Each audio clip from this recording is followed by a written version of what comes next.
नमस्कार, मैं आपके साथ आशुतोष चतुर्वेदी और आप देख रहे हैं चुनाव आज तक। देखिए, अंग्रेजी के बड़े लेखक शेक्सपियर ने 16वीं सदी में कहा था, नाम में क्या रखा है। पर कुछ सयाने लोग आए, उन्होंने कहा कि नाम में इतिहास रखा है जनाब। फिलहाल नाम को लेकर यह लड़ाई चलती रहेगी, लेकिन हम आज आपको कहानी सुना रहे हैं 3 चुनावी राज्यों की, और ये राज्य हैं मेघालय, नागालैंड और त्रिपुरा। क्या आप जानते हैं कि इन तीनों राज्यों का नाम कैसे पड़ा?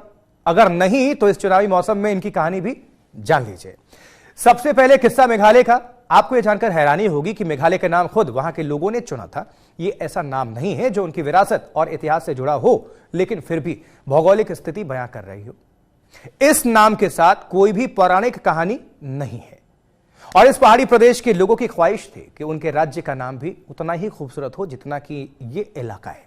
बस मेघालय नाम के साथ उनकी ये इच्छा पूरी हो गई। मेघालय का अर्थ होता है बादलों का घर, मेघ। मेघालय इतना खूबसूरत है कि ब्रिटिश राज में इसे पूर्व का स्कॉटलैंड कहा जाता था। भारत के इस हिस्से को देखकर सबसे पहले कलकत्ता विश्वविद्यालय में भूगोल विभाग के प्रोफेसर एसपी चैटर्जी ने 1936 में यह नाम दिया था। हालांकि शुरुआत में कुछ लोगों ने इस नाम का विरोध किया। उनका कहना था कि मेघालय शब्द से स्थानीय गारो, खासी या जैंतिया जनजातियों का नाम कहीं जुड़ता नहीं है, लेकिन बाद में इसे सबने स्वीकार कर लिया।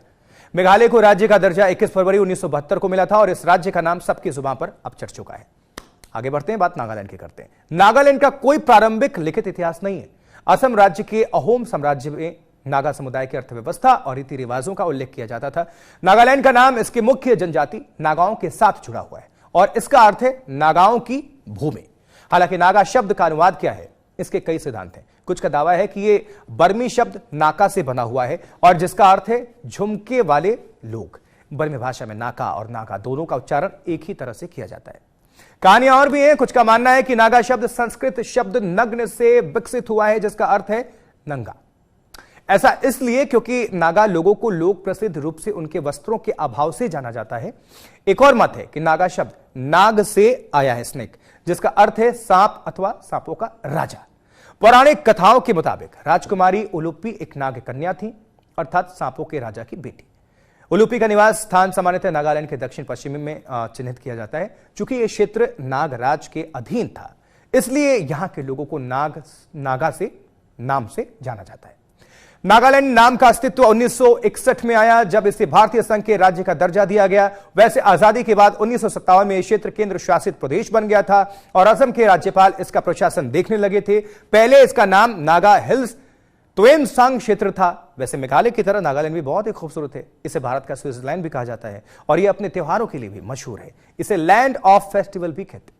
हॉर्नबिल फेस्टिवल यहां का सबसे मशहूर त्योहार है। इसमें भाग लेने विदेशों से लोग आते हैं, और अभी यहां की जनता चुनावी त्योहार में भाग ले रही है।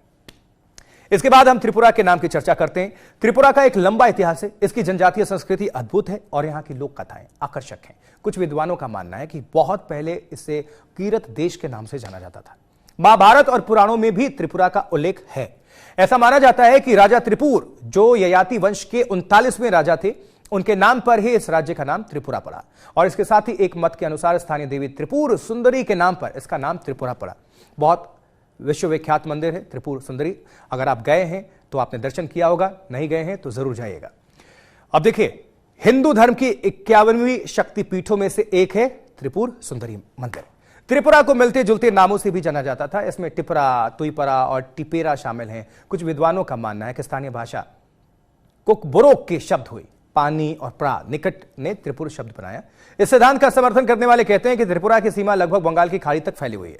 उनका कहना है कि जब त्रिपुरा साम्राज्य के शासकों का मेघालय में गारो पहाड़ियों से लेकर बर्मा में वर्तमान रखाइन राज्य तक शासन था, तो त्रिपुरा नाम समुद्र के साथ निकटता के कारण आया होगा। कुछ लोग यहां रहने वाले जनजातीय त्रिपुरी से भी त्रिपुरा नाम पकड़ने का दावा करते हैं। फिलहाल अगर आधुनिक त्रिपुरा की बात करें तो माणिक्य वंश के शासकों ने इसे बनाया। आजादी के बाद 1949 में त्रिपुरा का आधिकारिक तौर पर भारत में विलय हुआ। 1972 में इसे पूर्ण राज्य का दर्जा मिला। नागालैंड, मेघालय और त्रिपुरा चुनाव से जुड़े ऐसे रोचक किस्सों के लिए बस देखते रहें, जुड़े रहें चुनाव आज तक के साथ।